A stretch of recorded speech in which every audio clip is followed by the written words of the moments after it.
Madam, एक प्रश्न होता, डायबिटीज पेशंटनी सकाळी लवकर उठून स्पीड वॉक का केलं पाहिजे?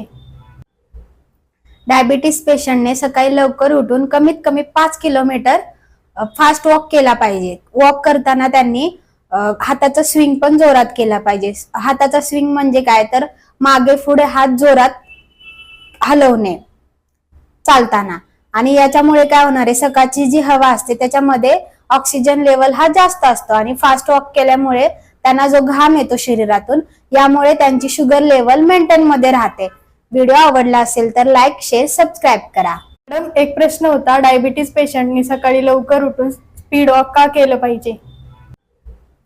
डायबिटीज पेशंटने सकाळी लवकर उठून कमीत कमी 5 किलोमीटर फास्ट वॉक केला पाहिजे. वॉक करताना त्यांनी हाताचा स्विंग पण जोरात केला पाहिजे. हाताचा स्विंग म्हणजे काय तर मागे पुढे हात जोरात हलवणे